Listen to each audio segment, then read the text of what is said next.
Coming up on tonight's episode of Living Ramadan, we speak to Farouk, Meyer, an avid athlete and sports director, as he gives us his take on health in Ramadan. Our non-Muslim perspective comes from radio presenter and personality Benito Vergotine. It's Youth Day. Baboo Phoplonker provides an inspirational message for the youth. We look at a really interesting anti-bullying campaign, and we speak to Beverley and Amien Kader about the work they're doing at schools. Our global Ramadan perspective takes us to Minneapolis as we visit Shereen Fakier and her family. We speak to a member of the management committee of our location today, the Hamedia Masjid in town. And we end with a musical interlude.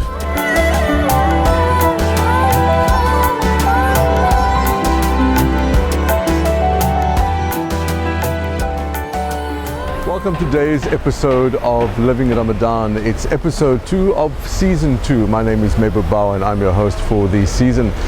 We are standing on the corner of Long and Dorp Street in the central business district in Cape Town, and behind me is the Hamedia Masjid, which is also known as the Turkish Mosque.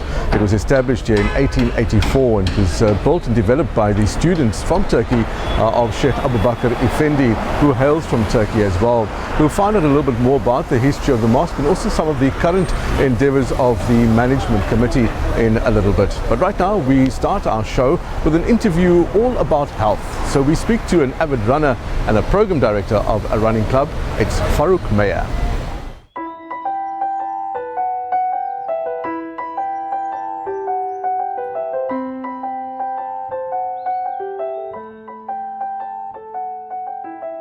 My main reason for getting into running at the time was because I saw the health benefits that comes with, getting into not just running but into the sport of running. And I think when I saw what running basically did for me, it's a wonderful sport. It's a sport that anybody can get involved in.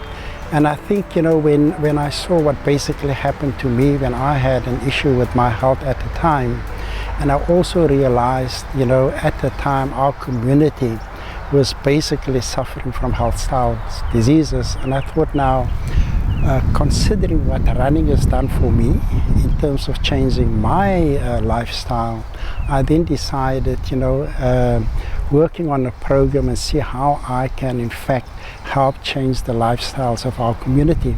But I think there were many, many challenges at the time. You must remember that I started running in the late 70s, early 80s. And I think when I went to functions, I realized then that my family and friends, when you go to a function, the talk around the table was just about the food, and I realized then that, our community at the time was not taking care of the health aspect of their lives. And I thought then, how can I help change that lifestyle using running as a vehicle, to get people into the sport of running, but ultimately get people to change their lifestyles. And like I said, there were many, many challenges. I don't think the community was, right at the time. I tried using various programs, which I learned from the great Professor Tim Noakes. And unfortunately, that also didn't work. But I think as the years went by, I realized that for me to change people's lives, I had to actively be involved with them. And hence I started the Itheko Sport Athletic Club, where I started training up coaches to help us make an impact in the community. And we became the fastest growing running club in the Cape, the fastest growing in South Africa, and we are still currently the biggest running club here in the Cape. But most importantly, what is very, very important about this running club, it is made up primarily of people that have done no sport, no running in their lives before. So as a running club, I think that we have changed the lives of more people in our community than any other code of sport here in this province. Training during Ramadan month is not a problem at all, and I think, what I saw now within the last 3 years, because we have a lot of community clubs, where especially a lot of Muslim people are running. Some of them, especially the men, run before Buka time, and the rest of them, even the women, run of the mosque in the evening. And that, I never believed that would ever happen. But if you go out on the road after, Tarawih, you will see so many Muslim men and women running. Where we're standing here today, it is currently called the Rondebosch Sports and Recreation Club. We share this, we are 3 sporting codes here. It's the Regenstaal Soccer Club, and then there's the Rondebosch Cricket Club, and of course us, the Lion of Africa Itheko Sport Athletic Club. And the city basically gave this facility to us, And the facility was, yes, it wasn't as well as you see it here now. But I must also say that we managed to get a partner on board with us, which is the Cape Town City Ballet. And in return for them being part of our facility, they have pledged to invest quite a significant amount of money to help us upgrade this facility. So we've established that we're at the Nur al-Hamedia Masjid in Long Street, which is also known as the Turkish Mosque. And the picture that you see here behind me is an actual depiction that was designed and drawn in 1880 prior to the development of the masjid. And if you look at the picture, and if you know the masjid, if you come into the Long Street area, you'll notice that the depiction of the photograph or the sketch is virtually a replica of what the mosque turned out from a design perspective. Right now though, we're going to be taking a look at a non-Muslim's perspective of Ramadan, and we'll chat to Benito Vergotine. Good day, my name is Benito Vergotine. I'm a freelance radio presenter and television anchor. I'm just sharing a few thoughts today on my perceptions of the holy month of Ramadan, which is observed by Muslims right around the world. And being a Cape Townian, not born and bred, but certainly grew up in Cape Town, I'm very familiar with the traditions of Ramadan. And my perceptions of it is that it is a spiritual journey for Muslims to recognize those that are less fortunate than themselves, and in so doing, they fast during daylight hours. And it usually ends with a whole bunch of festivities.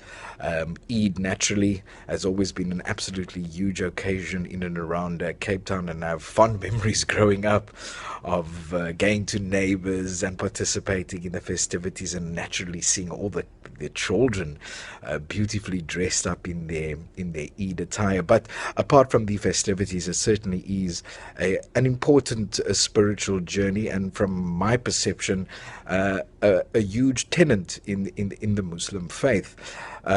From the outside point of view, it is not something that I cannot relate to. As a Catholic myself, we do also have a fasting period, which is also a cathartic spiritual journey, there for us to reflect upon our lives, and possibly to forge a way forward by which we can be a bit more generous, a bit more kind, and a bit more inclusive of those who possibly don't have the opportunities at their disposal.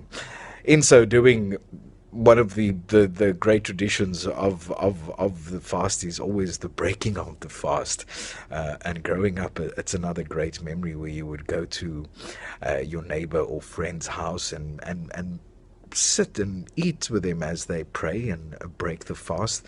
And of course, we all just love the food and the flavors and the spice that was generally drawing our noses to the respective homes. But in a nutshell, it is a period of reflection and a chance as well to give back, which is why always, for example, at the end of the fast, there's always wonderful occasions where huge pots of food are prepared and shared amongst those less fortunate and who are unable to possibly provide for themselves. So it certainly is a wonderful event in terms of what happens at the end of the fast, but it is also, from my perception, an important spiritual journey for Muslims around the world.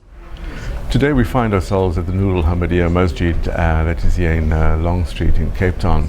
And as we've established, the mosque, also known as the Turkish Mosque because of its links to the Ottoman Empire and established back in the period between 1880 and 1884, the Sultan Hamid from Turkey and from the Ottoman Empire funded the entire operation back in the day, and hence the mosque being named after him. We'll find out a little bit more about the masjid as we continue with our show, but right now we're going to be receiving an inspirational message on living Ramadan from Abdul, Ganie, Baboo, Phoplonker. Thereafter, we're going to be doing an interview with two really amazing people, Beverley as well as Amien Kader, as they speak to us about their anti-bullying campaign, as today is the 16th of June and it is Youth Day. Seeing that today is Youth Day, perhaps I should share a message that can inspire the youth of today. Understand one thing, that you are not born to be a prisoner. You are not born to be a prisoner of other people's opinions, of the way they think about you, or of yourself in terms of your fears. The minute you step out of that box that you believe you shouldn't or can't do, you actually see a new world. The youth today especially have really wonderful opportunities, because if you take South Africa at the moment, our country looks like it's in dire straits, but in this kind of atmosphere lies huge and vast opportunities to better everybody around you, because everybody is in that negative state. So when you come in as someone positive, someone willing to go that extra mile, someone that knows exactly what their purpose is, then of course you will change that around you, you will change the people around you. And when you do that, you are contributing to the well-being of this entire country. So for the youth, this is an opportunity that you should take to create the changes that you visualize that you want for yourself. Visualize it for every single citizen of this country.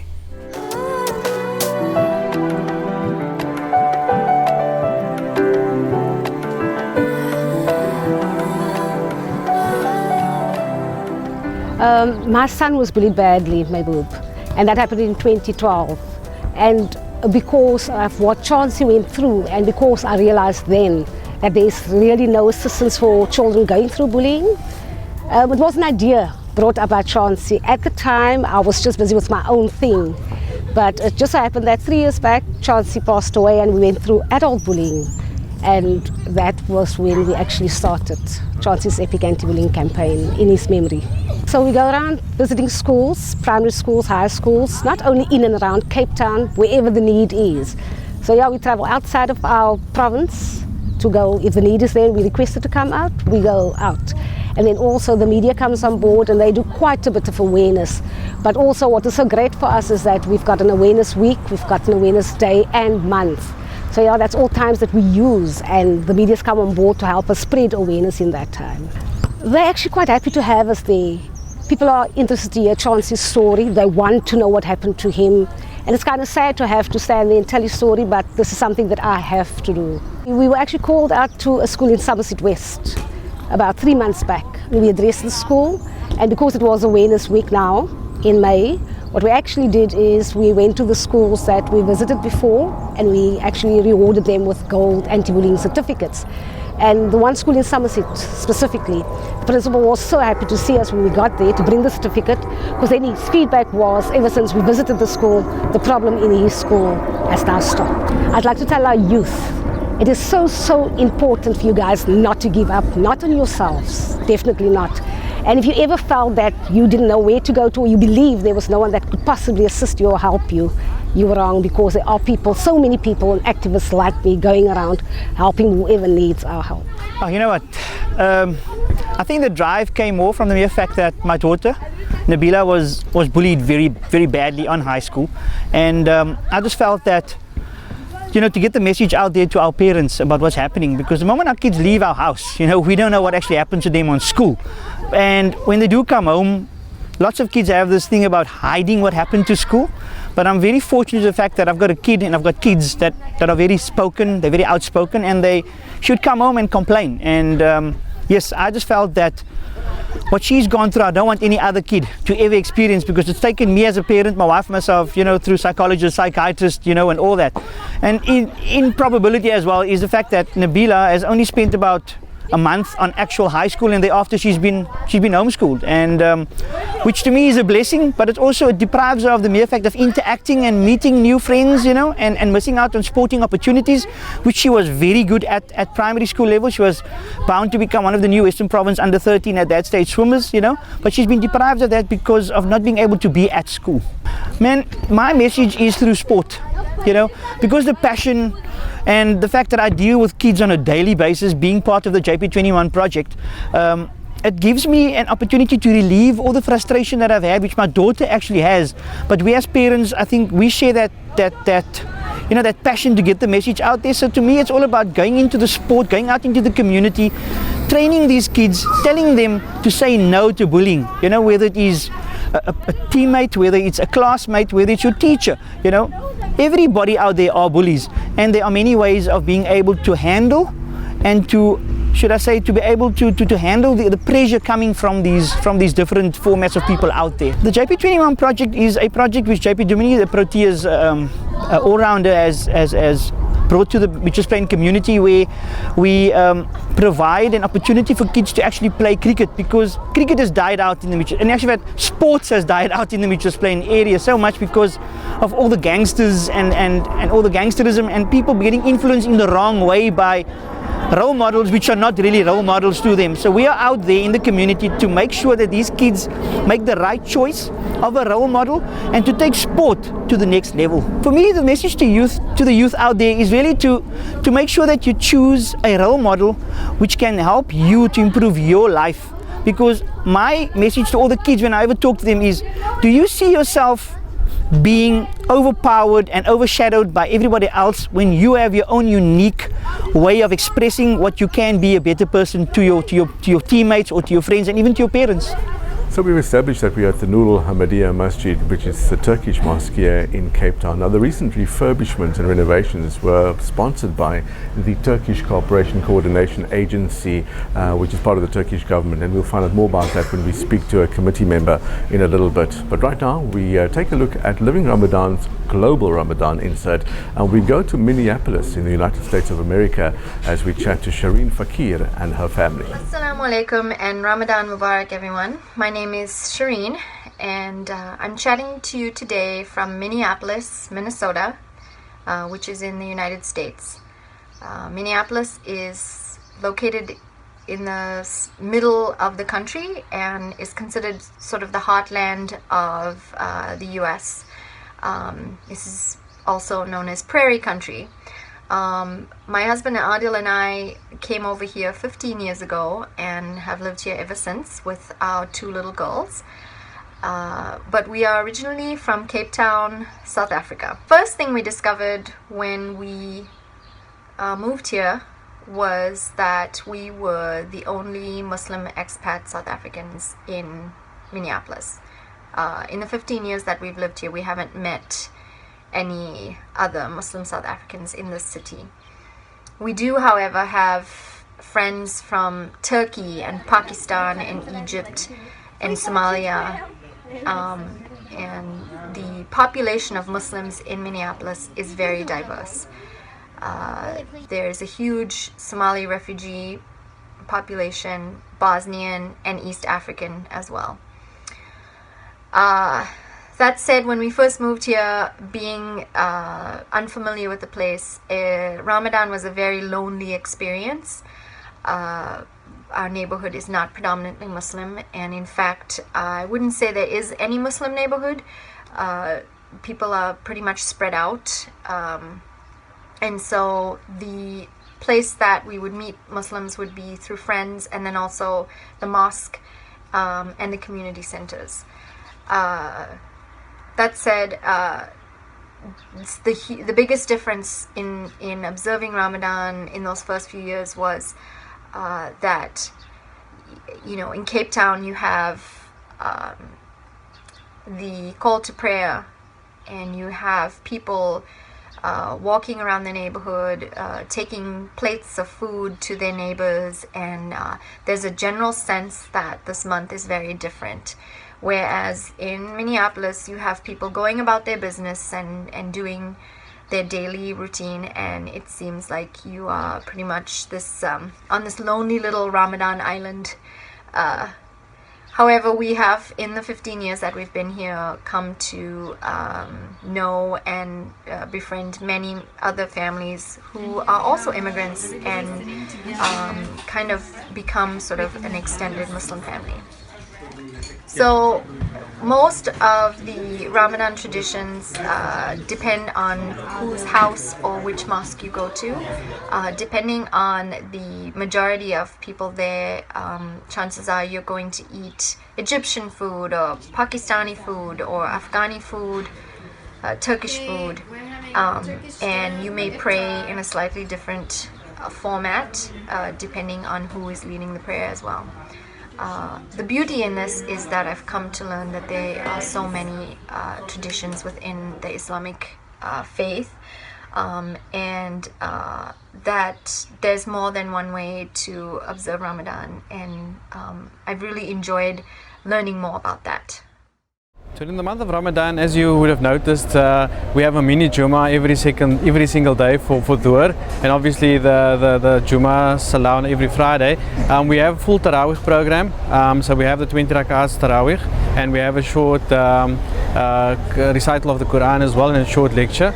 But most importantly, the last Friday of the month we have a Dawah program, which we have partnered with Discover Islam with. And if you notice behind me, it's a nice area that we can actually attract non-Muslims and talk about the Deen of Islam. Similarly, on the opposite side we have the open mosque, which we have been granted permission to be able to display a banner about Islam and also use that as a sounding board and speak to passers-by and tourists. So alhamdulillah, it's been very successful. We've had a few reverts from those Dawah programs, and we hope it goes from strength to strength, inshallah. A few years ago, the Turkish government agency was trying to determine the links to Turkey. They found out about this masjid as well as the Ottoman Cricket Club and Tanah Baru, and we were in the process of raising funds to refurb the masjid. It was in dire need of repair, the wudu khanas and the toilet facilities. So we had already prepared a brochure, and as they were visiting the masjid, they saw the need for the repairs. Alhamdulillah, we obviously put the proposal through to them, and they funded the complete project to the tune of circa R500,000, alhamdulillah, and we completed that last year. We are struggling with space at the moment. We've also, given that it's a central business district, we have a lot of musallis here, people that work here that come to the masjid for salah.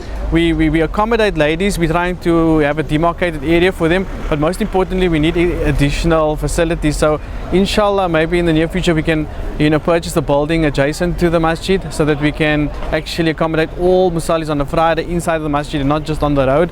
So our intention, inshallah, is with the Dawah program to raise awareness and hopefully raise funds to hopefully make an offer to purchase adjacent buildings to expand the facilities. We've come to the end of episode 2 of Living Ramadan, season 2 on Deen TV. Today's location was the Nurul Hamedia Masjid on the corner of Long and Dorp Street in the central business district in Cape Town. I hope you'll join us for tomorrow night's episode as well. Remember, it is on for the final 10 days of Ramadan, and every episode will feature a different masjid as our location.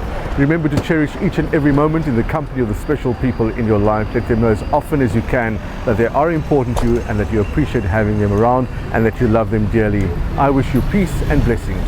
Salam.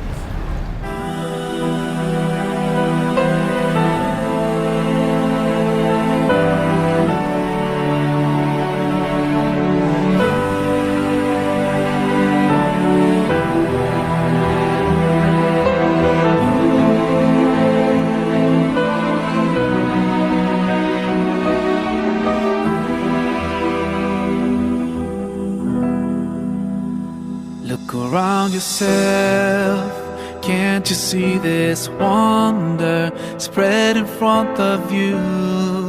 The clouds floating by, the sky so clear and blue, planets in their orbits, the moon and the sun, such perfect harmony. Let's start questioning ourselves. Isn't this proof enough for us?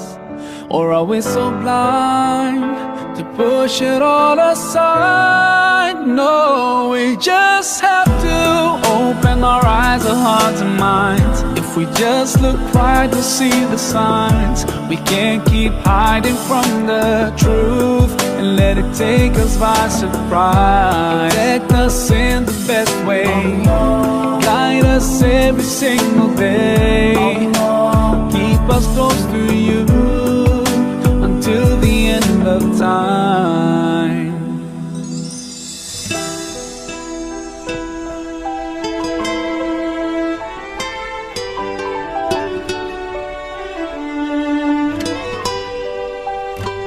Look inside yourself, such perfect order, hiding in yourselves, running in your veins. What about anger, love and pain, and all the things you're feeling? Can you touch them with your hand? So are they really there? Let's start questioning ourselves. Isn't this proof enough for us? Or are we so blind to push it all aside? No, we just have to open our eyes, our hearts and minds. If we just look right, we'll see the signs. We can't keep hiding from the truth.